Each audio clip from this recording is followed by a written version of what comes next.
What's the one key technique we can do during the exam to manage our time better in your CFA exams? Particularly, we'll focus on CFA Level 1 today to answer this question. CFA Level 1 has 180 questions divided into two sections, 90 each, and you have 2 hours 15 minutes to attempt those and answer those questions. So that means you are having roughly 90 seconds on average to solve these questions. Now, if you're like most students, you're going to be spending 20 to 30 seconds to read the question, understand what they're asking.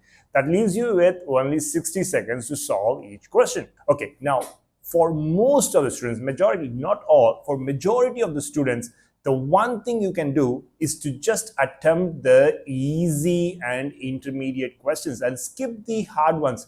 Oftentimes, this tends to be around 60 out of the 90 questions, so 2/3, and you are going to be very confident in these questions usually, and you should be able to finish this in a relatively quicker time frame. So you might take maybe a minute to solve these 60 questions. So you are going to be finishing 60 questions in 1 hour, and then you're going to be having just another 30 questions, and you have an hour 15, which are going to be difficult, and probably your score there going to be a little bit lower as well. So my idea would be for majority of the students, make this attempt at least in your mock exams and try one where you are solving these questions in sequence.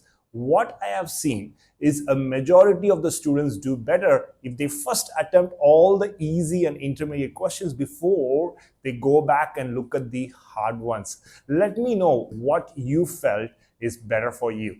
All the very best in your CFA prep.